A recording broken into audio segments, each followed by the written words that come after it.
Ayan, okay. So, we're live. So, pwede nyo pong i-share no, yung ating Facebook Live para po makapanood yung iba and somehow magamit ito ng Panginoon for them na maliwanagan yung mga naliligaw natin ng mga kapatid. So, yeah, let's make every use no sa mga bagay na meron tayo. So anyway, welcome to our Bible study. So today is Friday. This is supposed to be the last day for our Bible study. Pero bukas po kasi wala tayong, meron po sana tayong Night of Psalms, Hymns, and Prayers. But alaman po natin na medyo nagkaroon ng mga bakasyon yung mga iba nating kasamahan. So it's a bit mahirap. No? It's a bit mahirap. Ano ko? Medyo mahirap na iyan na natin siya. Pero ang gagawin na lang po natin, the same schedule, 7 p.m. hanggang 8 p.m., magkakaroon po tayo ng Bible study. So instead of NPHP. So Bible study na lang po ulit bukas from 7 p.m. Okay?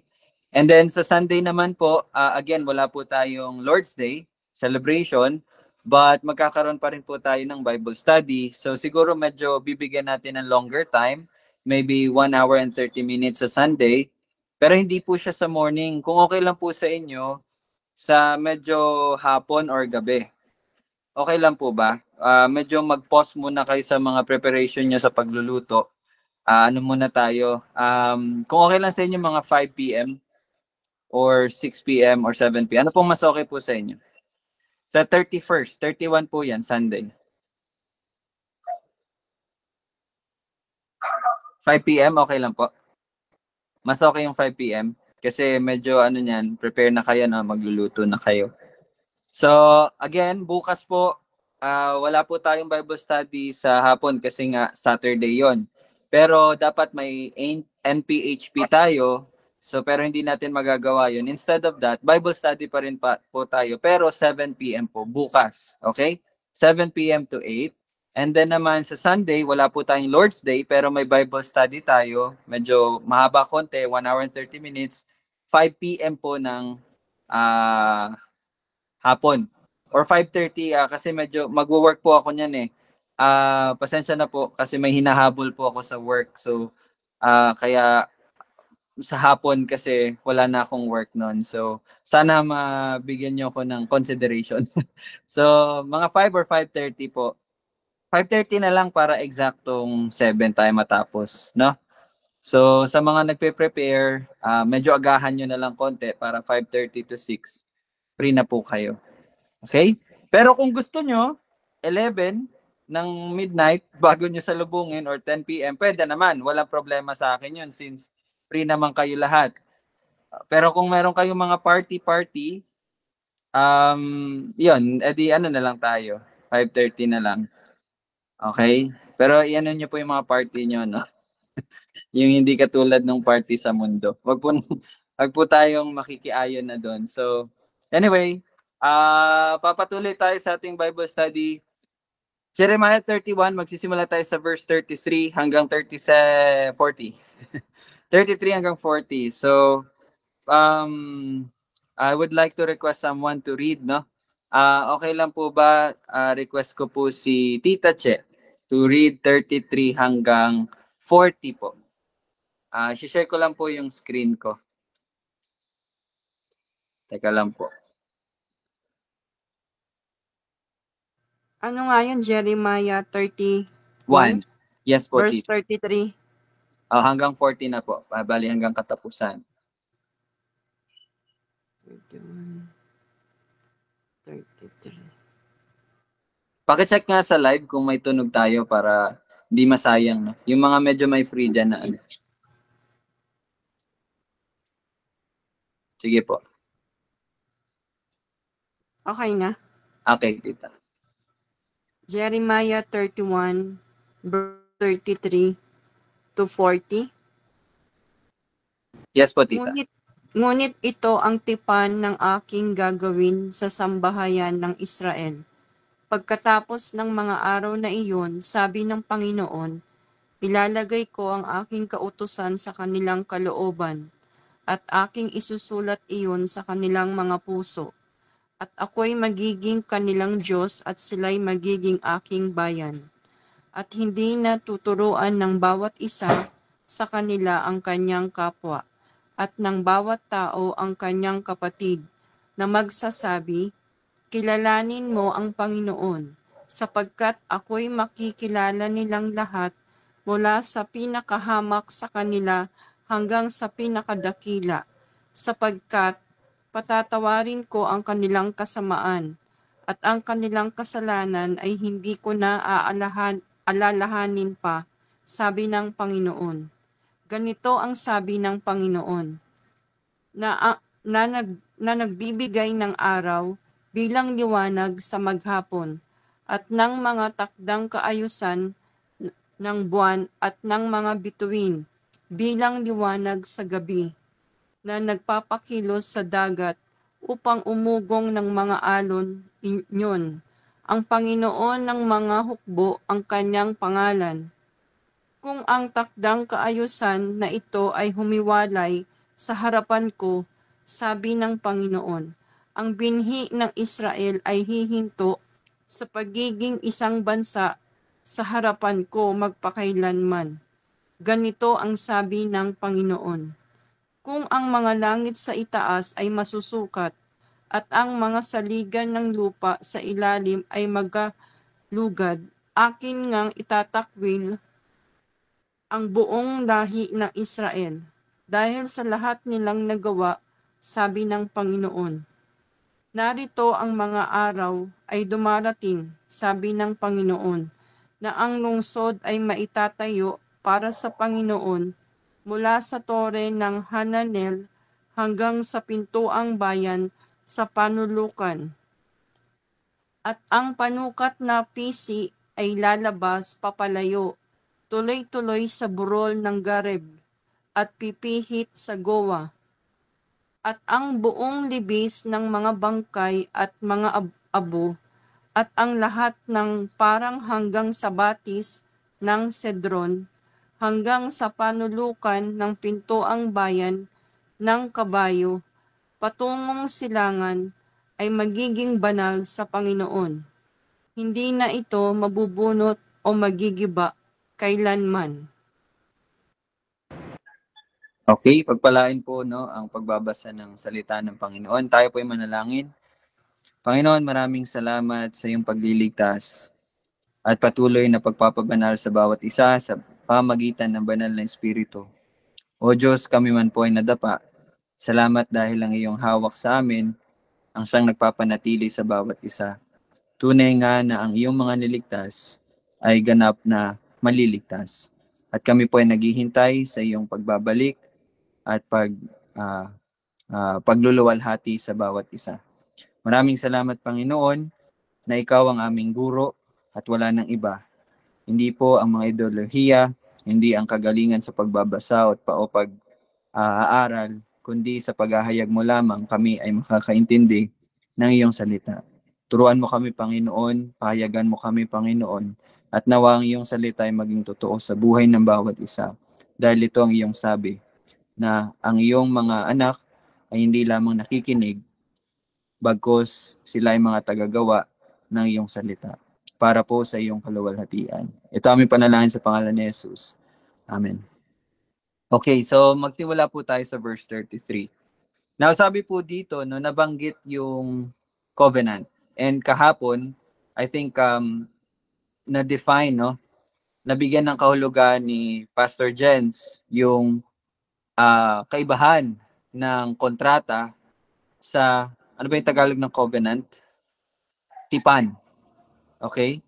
So, kung matatandaan, sino po dito, very quick lang, sino yung makakatanda dito, anong kaibahan ng kontrata sa tipan? Kung nakinig po kayo kahapon no, sa Bible study. Gab, tatandaan mo ba, Gab, ano yung kaibahan ng tipan sa kontrata?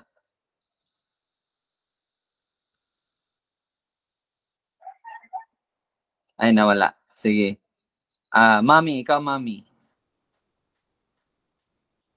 Tatandaan mo ba, Ma'am? Okay. Sige, okay lang. Sige, kung wala, okay lang, no? Ayan, Gab, meron ka sagot?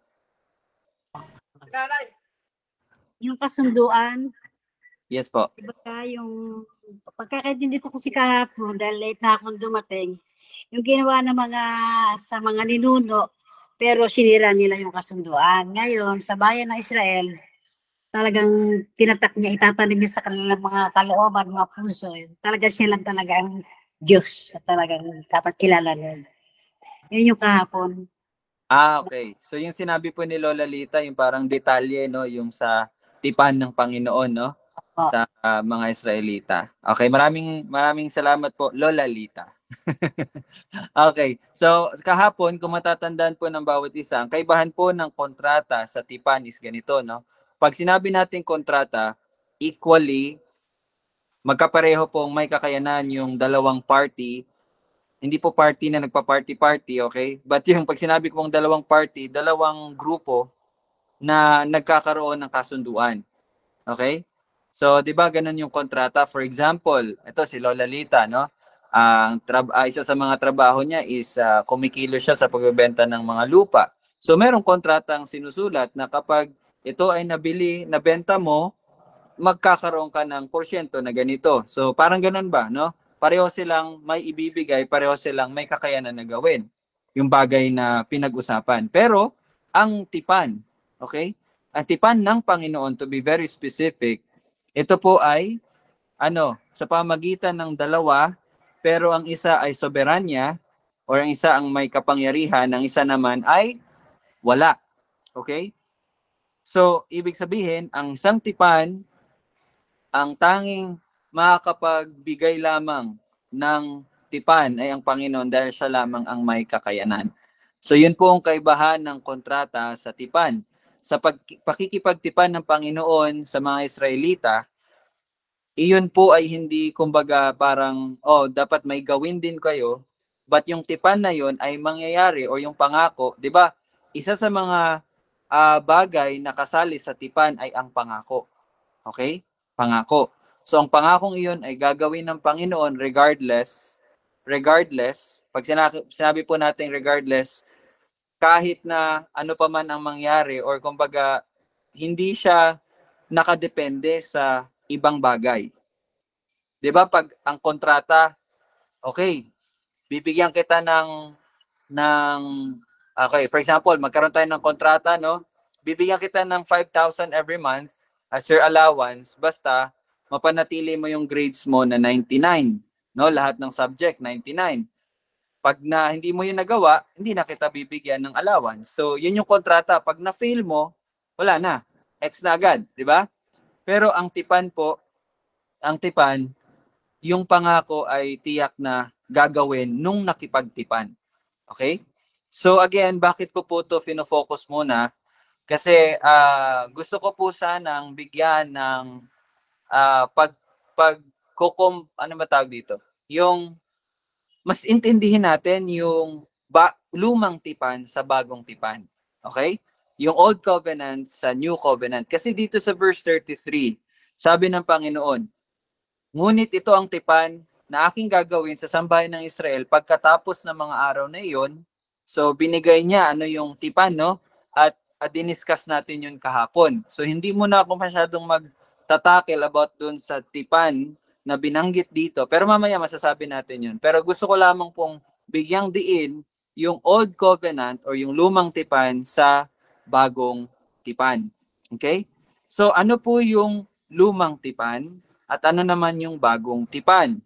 So dito, makikita natin yung sagot, ano yung bagong tipan. Ano yung bagong tipan? Ilalagay ko ang aking kautusan sa kanilang kalooban at aking isusulat iyon sa kanilang mga puso at ako'y magiging kanilang Diyos at sila'y magiging aking bayan. At hindi natuturuan ng bawat isa, verse 34, sa kanila ang kanyang kapwa at ng bawat tao ang kanyang kapatid na magsasabi, oy, kilalanin mo ang Panginoon sapagkat ako'y makikilala nilang lahat. So hindi na daw kailangan yon mula sa pinakahamak sa kanila hanggang sa pinakadakila sapagkat papatawarin ko ang kanilang kasamaan at ang kanilang kasalanan na hindi ko aalalahanin pa. Yun po yung bagong tipan. That is the new covenant. Now, ano ang lumang tipan? So kanina po nagbigay po ako ng assignment sa 4 team members. So pinabasa ko sa kanila yung Hebrews.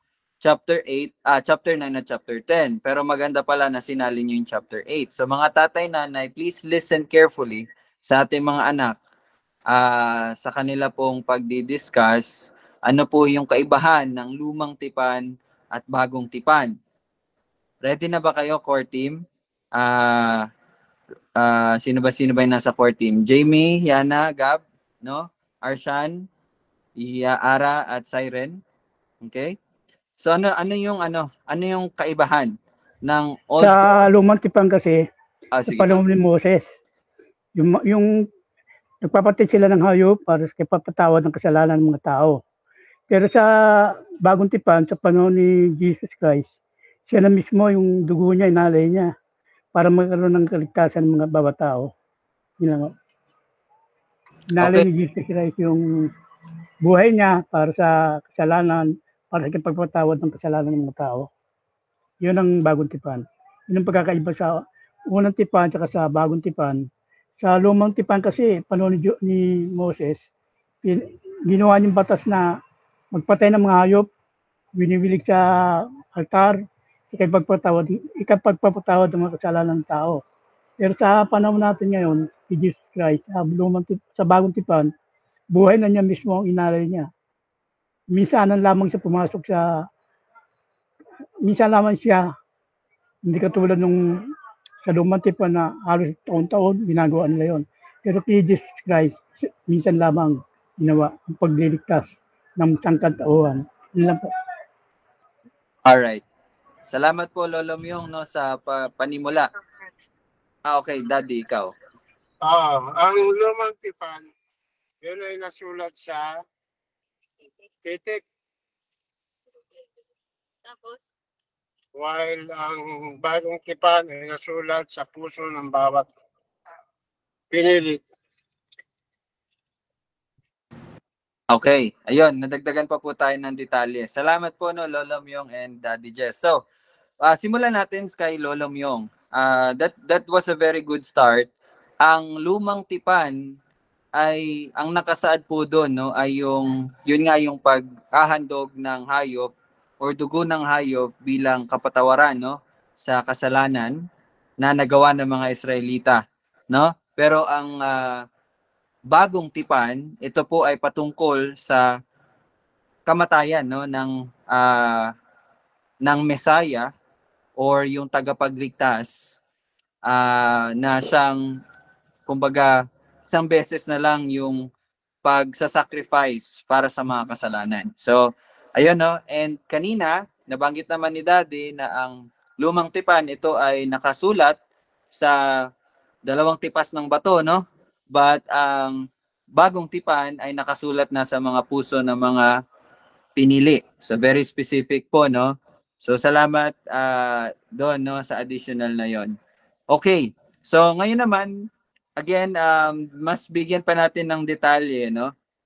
So tingnan natin yung mga bagay-bagay na kaibahan ng lumang tipan at bagong tipan. Sige, so tingnan natin, sinong pwede makapag-discuss ng Hebrews 10 verse 4? Actually, nasabi na to ni Lolo Myong. Hebrews 10 verse 4.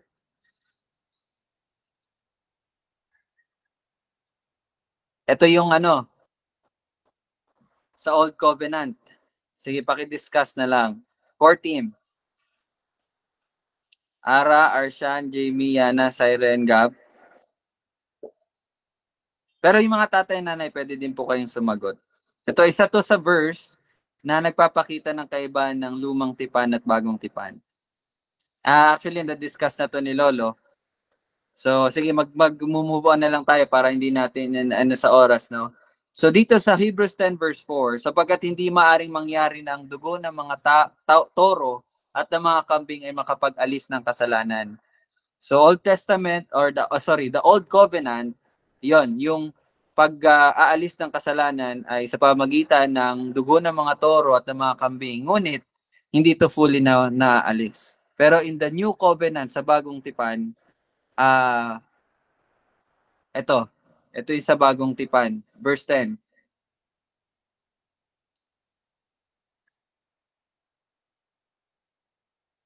So sa bagong tipan, ito naman, at sa pamagitan ng kalooban niya, tayo'y ginawang banal. Well, take note, sa pamagitan ng kalooban niya. Sino yung niya dito? Ang Panginoon, ang Diyos Ama, no? At sorry, please correct me, hindi ko nabasa talaga kung ito ba ay, pero it talks about the Father, no? Diyos Ama. Sa pamagitan ng kalooban niya, hindi sa kalooban mo. Okay? Hindi yung nasa sayo kung pipiliin mo siya or tatanggapin mo siya. Hindi po. But ang kalooban, ang nagliligtas ay yung kalooban niya, yung pagpili niya na ginawa kang banal sa pamagitan ng pag-aalay ng katawan ni Kristo minsan magpakailanman, once and for all. No? So yun po ang kaibahan ng new at the old and the new covenant. Ano pa? Tingnan natin sa verse 21. Please discuss. Okay, ito yung hint nyo. Verse 21 ng Hebrews 10.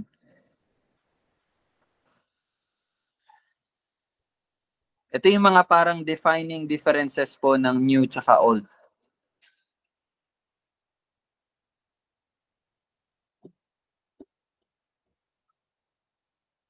Sige, ano to? Anong pinapakita dito sa verse 21?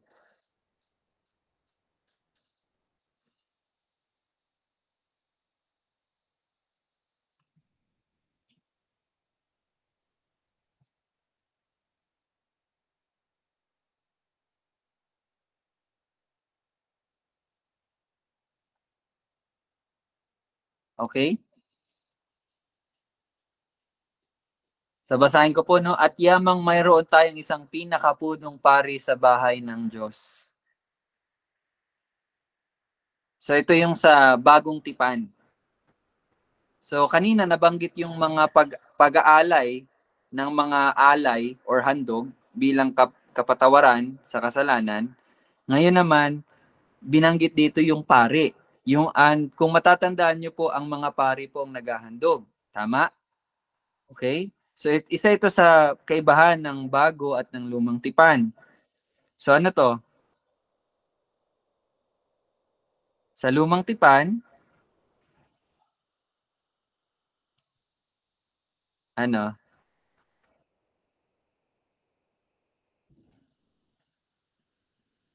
Ano bang meron? Okay. So, okay.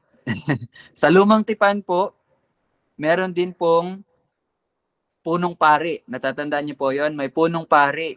At kailan po nakakapasok ang punong pari? Ilang beses sa isang taon? Sagot po tayo. Ilang beses sa isang taon nakakapasok ang punong pari sa Holy of Holies na tinatawag? Di ba natatandaan niyo yung tabernacle or tabernakulo ba yun sa Tagalog? Di ba meron pong dalawang part yung tabernacle? Most holy place, saka Holy of Holies. Di ba?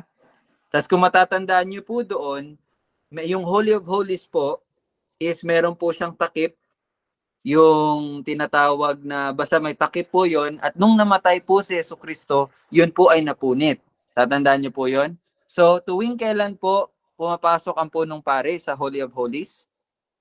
Ilang beses sa isang taon? May nakakatanda po ba?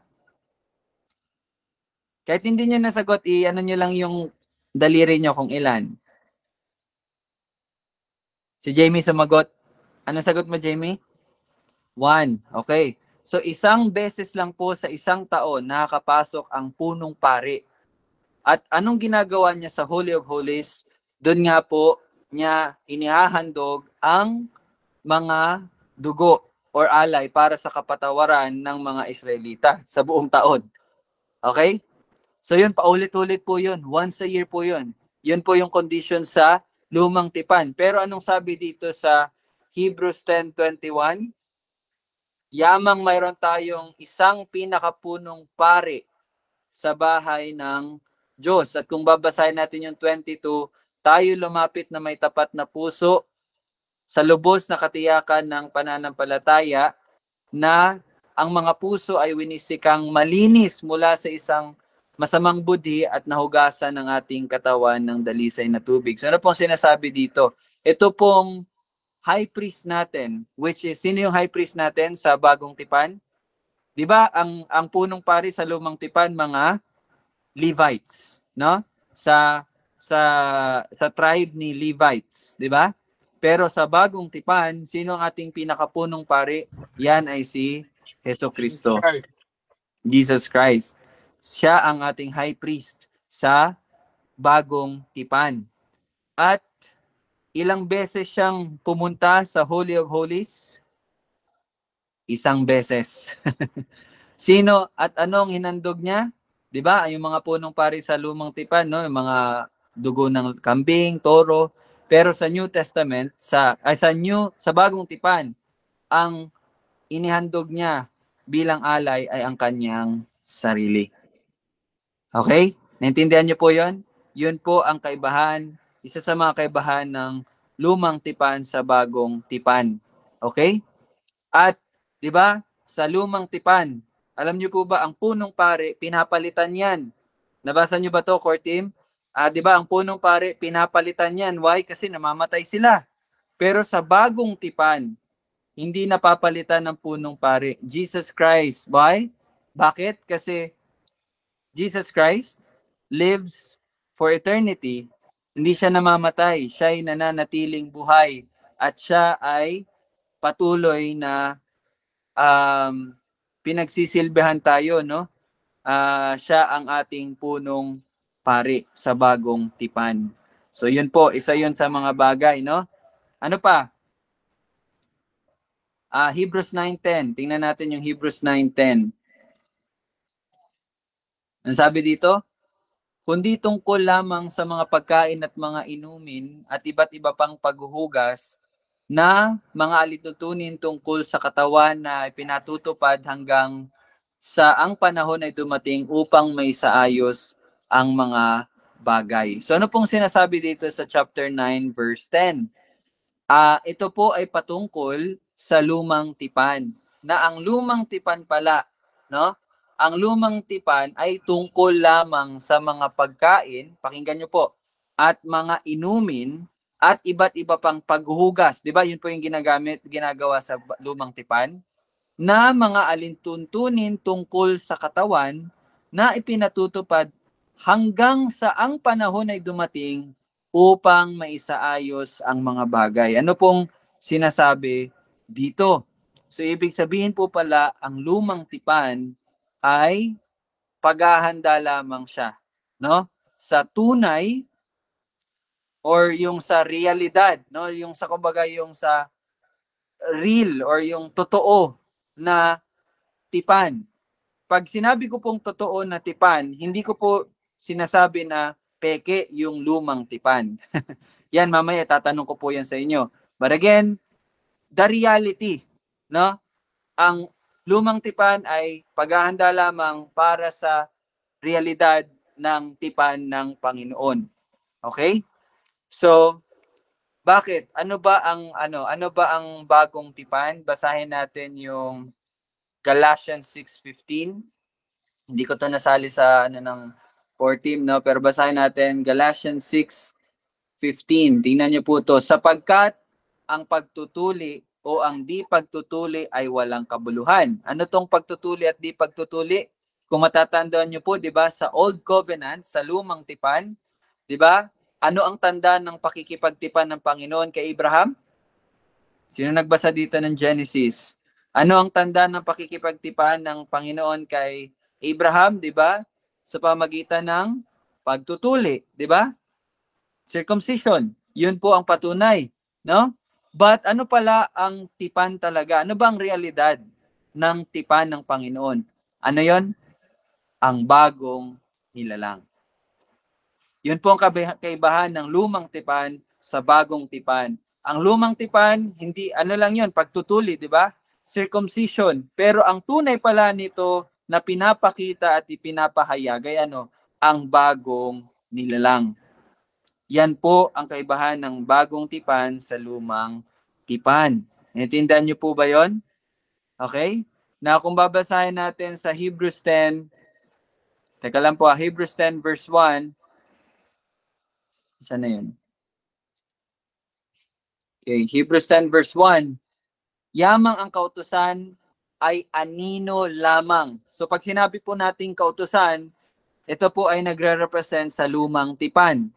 No? Yamang ang kautusan ay anino lamang ng mabubuting bagay na darating. At hindi ang tunay na larawan. Ito po yung sinasabi ko po sa inyo kanina. Hindi ang tunay na larawan ng mga bagay na ito. Kailanman ay hindi nito mapapasakdal ang mga lumalapit sa pamagitan ng gayunding mga alay na laging inahandog taon-taon. So ano po? Ang lumang tipan ay anino lamang. Pag sinabi mong anino, di ba kapag pumupunta, naglalakad kayo sa streets, nakikita nyo anino nyo, nakikita nyo naaninag nyo yung hugis ng katawan ninyo, that's me. Ako yun. Pero that is not you. Naintindihan niyo po yun? Ikaw yun, pero hindi ikaw yun. Aninag lamang yun. Yun din po ang lumang tipan. Hindi po natin sinasabi na nagbago ang tipan ng Panginoon. Hindi. Ang tipan ng Panginoon stands forever. Hindi po yan nagbabago. Okay? Kung ano po yung sinabi niya, hindi ko lang po talaga napag-aralan ng husto pa itong sasabihin ko, pero sana ma-discuss natin to. Yung pinakaunang time na inihayag si Jesucristo, alam niyo po ba kung kailan yon? Kailan po inihayag si Jesucristo? Kailan yon? Saan makikita yon? Saan mababasa yon? Sa Genesis. Okay? Well, siguro may magsasabi dito, yung word. Genesis 1, no? The word. Sa pamamagitan ng salita, nagawa ang lahat. Well, yes, that is Jesus Christ. Pero ang pinag-usapan po natin dito yung pakikipagtipan ng Panginoon sa pamagitan, itong tipan na to is yung patungkol po sa pagliligtas eh. Okay? Kailan po yun idineklara ng Panginoon? Saan may kita yon? Genesis chapter? Hindi ko rin po alam. Pero ang parang pagkakatanda ko, yung sinabi ng chapter 3 ata, chapter 3, yung sinabi ng Panginoon na ang dudurugin ng binhi ng babae, ang ulo ng ahas. Natatandaan niyo po ba yun sa Genesis? Sino po yung dudurog sa ulo? That is Jesus Christ. Doon po nagsimula. Hindi pa man nakausap ng Panginoon sa Abraham. Doon na sinabi ang tipan ng Panginoon, yung pagliligtas ng Panginoon na dudurugin ng binhi ng babae ang ulo ng serpent. Okay? Hindi man po siya direktang sinabi, but that is the covenant of the Lord to save His people. Naintindihan niyo po yan mga kapatid? So hindi nagbago. Okay? Yung pagliligtas ng Panginoon, nasa Genesis na yun. Okay? Nandun na yun. Kaya lang, nagkaroon lang ng paghahayag, nagkaroon ng mga detalye. Kaya ito, nakita natin yung lumang tipan, which is again, hindi iyon. But yun lamang ay anino ng mabubuting bagay na darating. At ano yung mabuting bagay na darating? That is Jesus Christ. Okay? So, in conclusion, di ko na po, medyo mahaba pala ito kung i-discuss ko ng masinsinan, pero maganda sana na mapag-usapan to. Pero sana naintindihan nyo po, okay, na ang lumang tipan ay hindi po siya, kumbaga, mali. Okay? Hindi po nagkamali ang Panginoon. Yun po ay plano sa soberanyang pagtataguyod ng Panginoon, and it's part of preparation upang ipakita sa atin ang realidad ng mga bagay na iyon. Naintindihan niyo po ba? Ngayon, meron akong tanong bago tayo magpatuloy. Kailangan pa rin ba natin sundin ang kautusan? Specifically, the Ten Commandments. Di ba ang lumang tipan ay na-establish siya sa pamagitan ng pag-establish din ng 10 kautusan. Di ba? Pag sinabi mong Old Covenant, ang may isip mo agad, the Ten Commandments. Now, hindi na po tayo ay nasa nasa bagong tipan na. Ibig sabihin ba nun, hindi na natin susundin ang kautusan? Actually, tinanong na to ni Kuya, medyo hindi lang na-discuss, no? So, gusto ko pong tanungin kayo, ano pong gagawin natin sa 10 Commandments?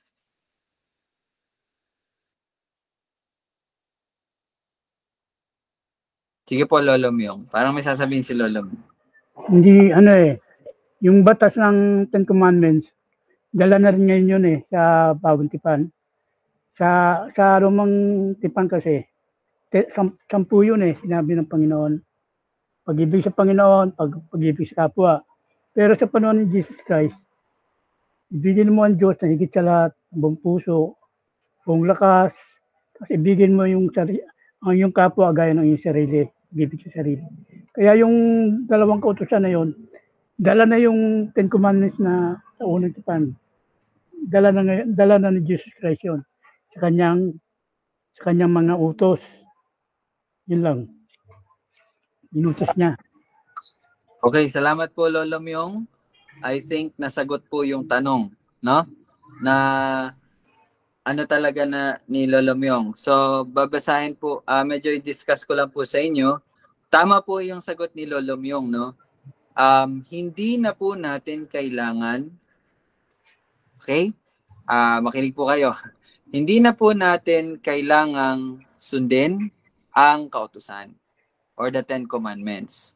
Pag sinabi ko pong hindi na natin kailangang sundin, hindi po ibig sabihin nun na magsisinungaling ka na. Hindi po ibig sabihin nun na magnanakaw ka na. Hindi po ibig sabihin nun na mangangalunya ka na. Hindi ibig sabihin nun na sasamba ka na sa Diyos-Diyosan. Hindi ibig sabihin nun na gagamitin mo ang pangalan ng Panginoon sa mga walang kabulahang mga bagay. Naintindihan niyo po? Ang ibig ko lang po sabihin, hindi na natin siya susundin dahil, again, hindi na po tayo saklaw ng lumang tipan. Tandaan niyo po, hindi na tayo saklaw ng lumang tipan.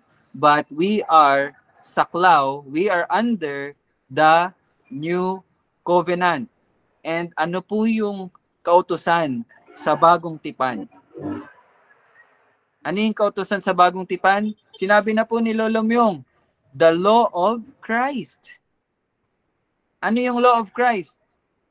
Ito po, Matthew 22:37. Ibigin mo ang Panginoon mong Diyos ng buong puso mo at ng buong kaluluwa mo at ng buong pag-iisip mo. At ito ang dakila at unang utos. You see? Ito ang dakila at unang utos. Yan yung unang utos. That's the law of Christ. At ang pangalawa ay katulad nito. Ibigin mo yung kapwa na gaya ng iyong sarili. Sa dalawang utos na ito, nakasalig ang buong kautusan at ang mga propeta. Ano po yung buong kautusan at ang mga propeta? Ito na po yung mga 10 kautusan. At yung mga sinabi doon sa Pentateuch, yung sa first 5 books, okay? So, lahat po ng iyon, the 10 Commandments plus the 6,000 ba yun or 600? Nakalimutan ko lang po, no? 600 plus commandments, lahat ng iyon. Lahat ng iyon. Imagine niyo po may supot kayo. Sa isang supot na yun, nakalagay doon yun lahat. Tapos, di ba sa supot may, may hawakan? Di ba? Na-imagine niyo po ba? No? Tapos sa supot na yun, may hawakan, di ba? Ito na lang. For example, ito. No? Dito nakalagay lahat.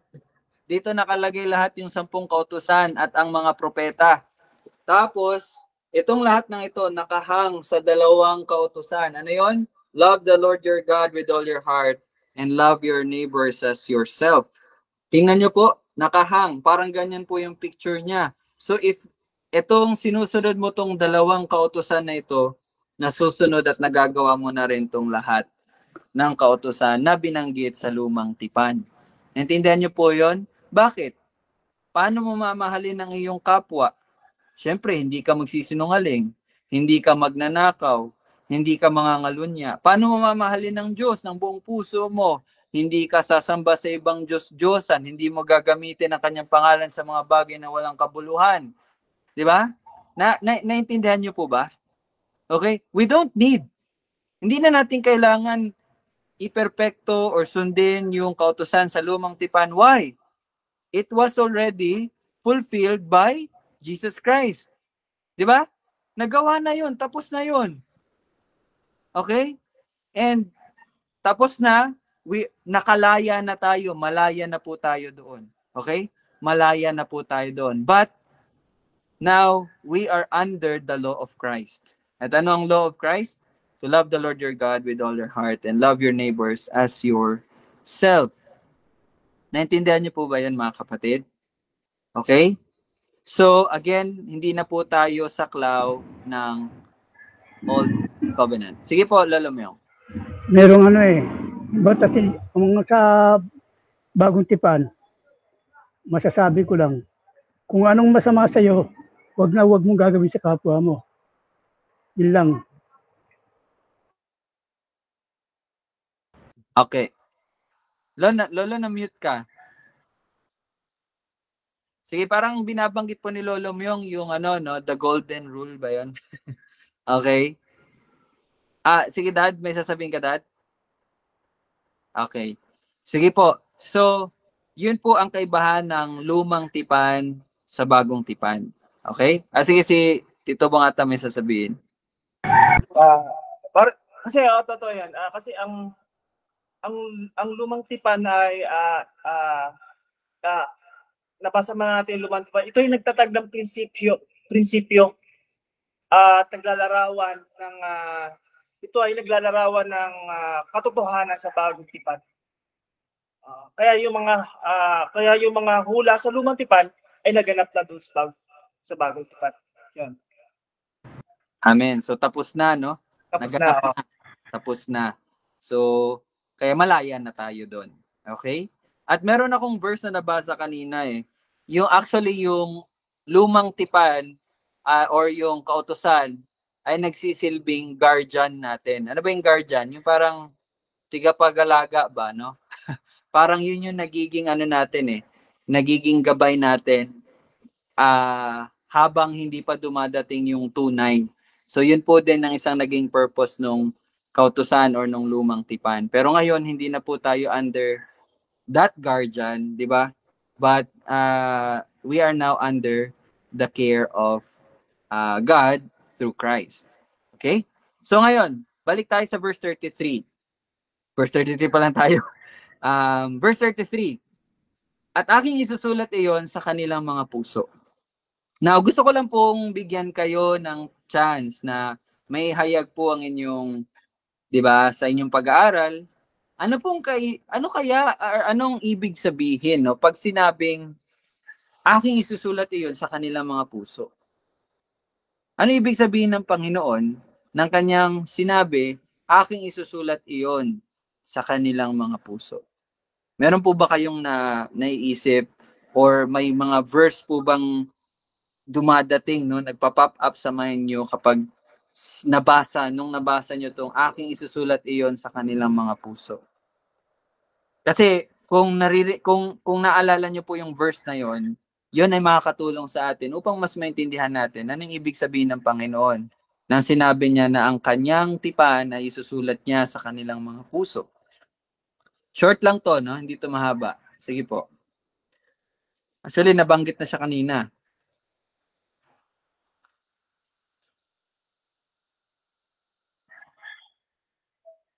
At actually, napag-aralan na po natin to, no? Sa ating previous na Bible study.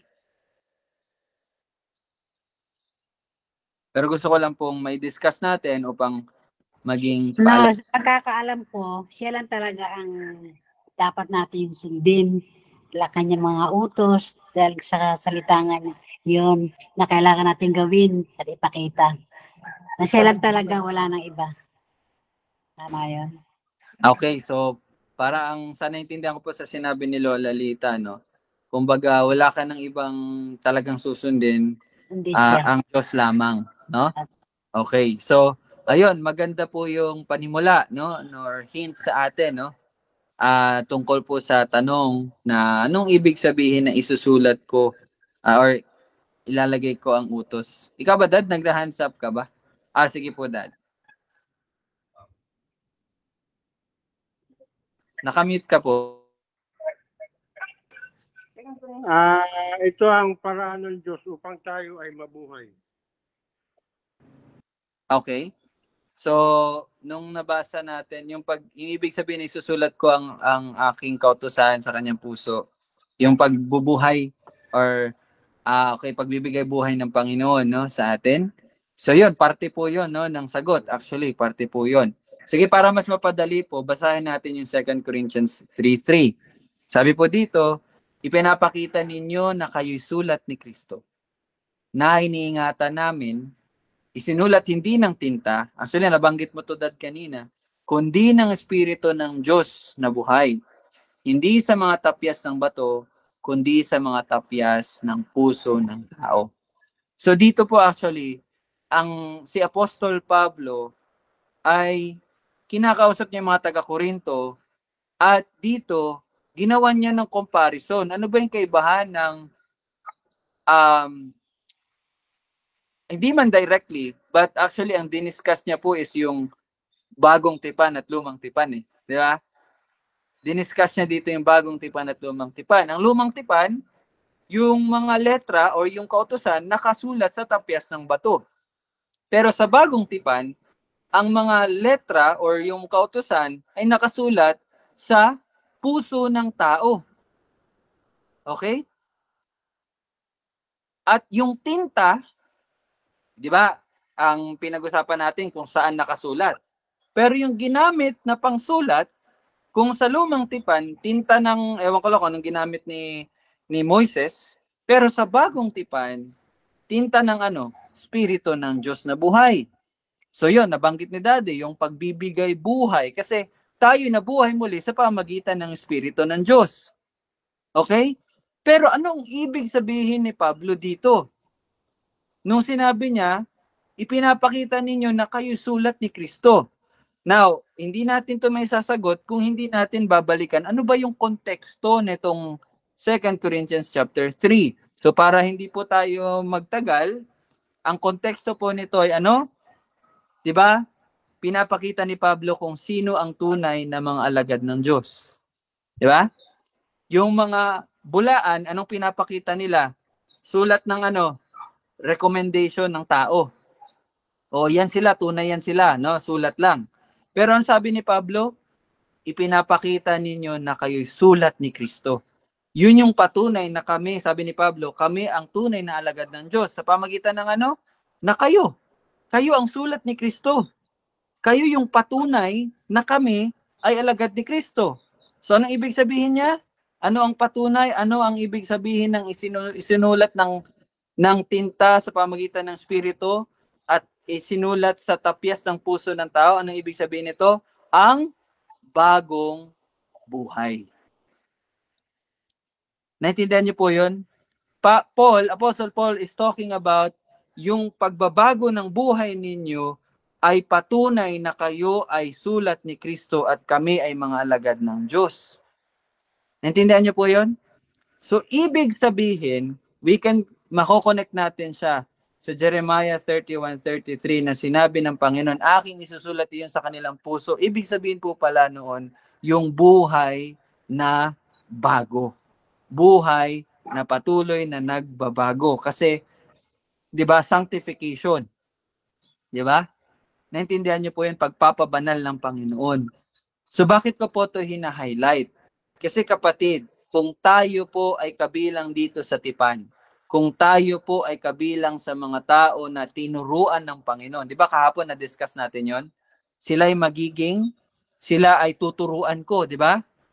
Di ba kahapon medyo nag-short, lang ako, maikling salita lang ako kahapon, pero yun po yung pinupunto ko po na ang mga taong tinuruan ng Panginoon, hindi mo na kailangan sila turuan. Actually, sa verse 34 yun eh. 'Di ba? Sabi dito, hindi natuturuan ng bawat isa sa kanila ang kanyang kapwa. Bakit? Kasi sapagkat ako'y makikilala nilang lahat. Bakit sila makikilala? May binasa po akong verse doon kahapon na nagpapakita na ang Panginoon na nagturo sa kanila. 'Di ba? So, ibig sabihin po pala, ang isang taong tinuruan ng Panginoon, ang isang taong isinulat isang tao na kung saan sinulat ng Panginoon ang kanyang kautusan sa kanilang mga puso ay may bagong buhay. Naintindihan niyo po 'yon? So babalik po tayo sa pagiging totoo, no? Pagiging totoo ng pagbubuhay muli ng Diyos sa atin. At saan yun makita? Sa ating pamamaraan ng pamumuhay. Naintindihan niyo po yun? Okay? So, yes, we praise God kasi tayo'y bago na binuhay niya, pero wag po tayong magkakamali. Ito'y magiging totoo sa buhay natin. Ibig ko pong sabihin, baka kasi nakalimutan nyo na, nakaligtaan nyo na, no? Oh, yes. Oh, praise God, no? Pinili niya kami. Pero ang buhay natin, ganun pa rin. Buhay natin, namumuhay pa rin tayo sa kung paano ang mundo mamuhay. Hindi po ganon. Hindi ko po sinasabi, hindi po ako bumabalik sa lumang tipan. Okay? Hindi ko po sinasabi na dapat nyo gawin to para maligtas kayo. Hindi. But binibigyan nating diin na tunay yun. Na pag sinabi ng Diyos, isusulat ko yun sa kanilang mga puso, ibig sabihin niya, babaguhin ko sila. Di ba? Magiging banal sila. Hindi sila katulad ng mga tao sa mundo. So kapatid, kamusta ka?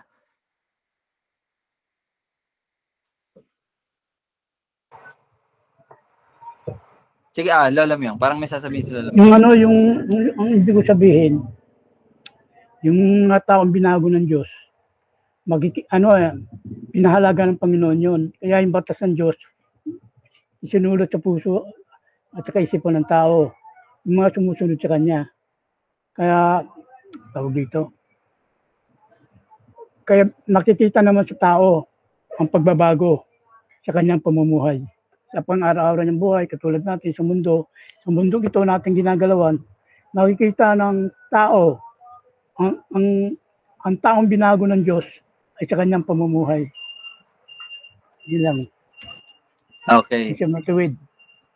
Amen. Salamat po, Lolo Myong. No? So, tunay nga, no, na makikita talaga sa buhay ng tao. No?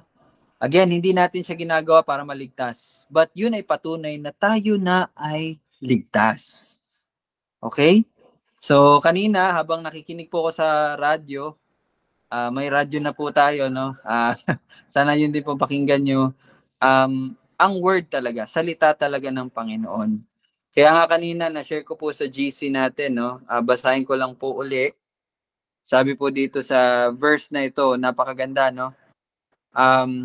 John 8:31-32. Kung kayo'y mananatili sa aking salita, tunay ngang kayo'y mga alagad ko. Kapatid, pakinggan mo to. Kung ikaw ay nananatili sa salita ng Panginoon, tunay nga na ikaw ay alagad ng Panginoon.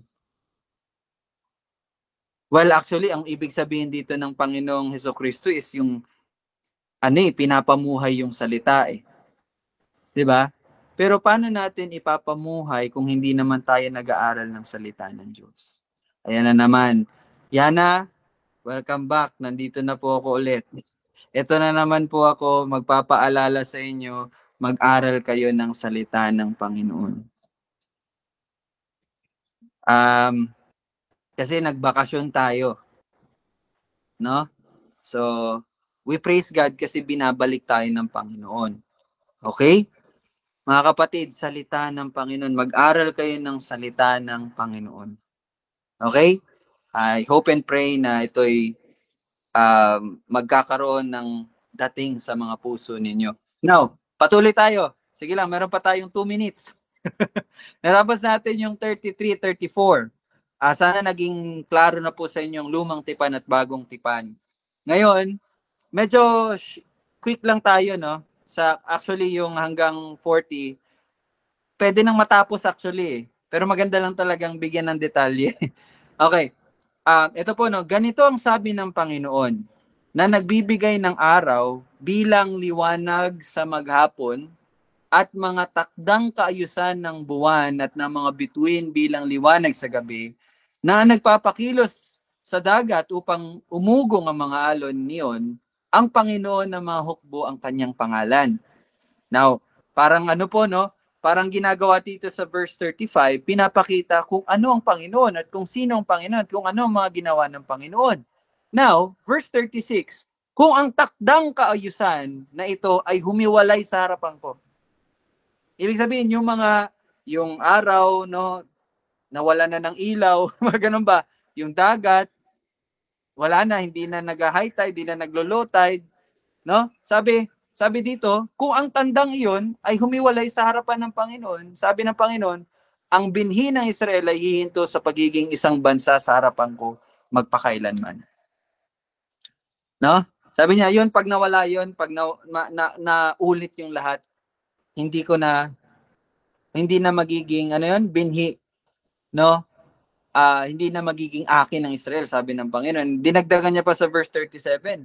Ganitong sabi ng Panginoon, kung ang mga langit sa itaas ay masusukat, no? Kung masukat niyo yung heavens or kalawakan, at ang mga saligan ng lupa sa ilalim ay magalugad, ma-measure niyo, no? Maano niyo yung limit, aking ngang itatakwil ang buong lahi ng Israel dahil sa lahat nilang ginawa, sabi ng Panginoon. Sabi niya, sinabi ng Panginoon, sige, pag ang langit sa itaas ay masusukat na at yung ilalim, foundation of the earth will be, hindi ba, earth ba to sa English? Teka lang po, check ko lang. Yes, foundation of the earth will be searched out below, no? Itatakwil ko na ang Israel. Pero tingnan natin kung kaya ba. Ma-measure ba natin? Kanina may sinend po ako sa mga tatay nanay, handa niyo sa mga Bible niyo, no? Gusto ko kasi basahin natin isa-isa, kaya lang na-short na tayo sa time. So, magpo-shortcut na po ako. Isaiah 40:12. Basahin natin yung Isaiah 40 verse 12. Sabi po dito, sino ang tumakal ng tubig sa palad ng kanyang kamay at sumukat sa langit ng sa pamagitan ng dangkal at nagsilid ng alabok ng lupa sa isang takal at tumimbang ng mga bundok sa mga timbangan at mga burol sa timbangan. No, sino daw, no? Sino ang nagtakal noon? Sino ang nag-measure noon? Okay?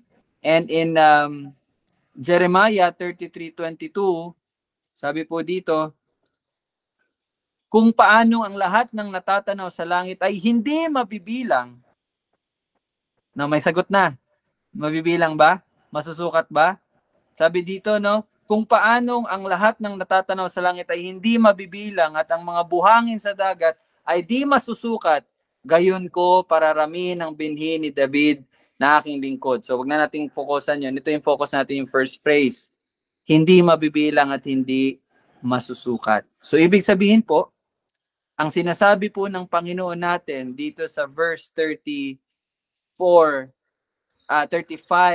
36 sa 37, ibig sabihin ang kanyang pangako ay hindi mapapako, hindi magbabago, but ito ay mangyayari. Tinuldukan na po ng Panginoon. No? Tinuldukan ng Panginoon. Again, kanino to niya to pangako? Hindi lang po sa nation ng Israel, but kasama po tayo na tunay na Israel. Intindihan po? Tunay na Israel. Mga anak ng pangako. Okay? So, sayang, hindi po natin natapos. 3 verse na lang. 38, 39, at 40. I think maganda to na tapusin natin bukas. Ito yung pag-usapan natin. Verse 38, verse 39, and verse 40. Napakaganda po nito, no? Every verse, 38, 39, 40, napakaganda. So, palawakin nyo pa po ang yung pag-aaral kada verse. No? Huwag nyo pong isipin na verse 38, ito lang yon, tower lang naman to. Hindi. No? Aralin nyo po. No? Palawakin nyo po ang yung pagbabasa ng salita ng Panginoon. And magbibigay talaga siya ng ma-amaze ka na lang talaga sa Panginoon. Okay? So, mga kapatid, bukas po, mayroon po tayong Bible study. Wala po tayong NPHP. Bukas, 7 p.m. hanggang 8 p.m. matatapos na natin ang Jeremiah chapter 31, God willing. So, may mga tanong po ba kayo? Or okay lang po tayo? So again, tandaan po natin, no? Isinulat ng Panginoon sa ating mga puso ang kanyang kautusan. Ibig sabihin nun, buhay na bago. Okay? At isa sa mga nagpapakita na tayo'y buhay nga at tayo'y bago nga ay ang ating pag-aaral ng kanyang salita. Ang ating pagpapahalaga sa kanyang salita.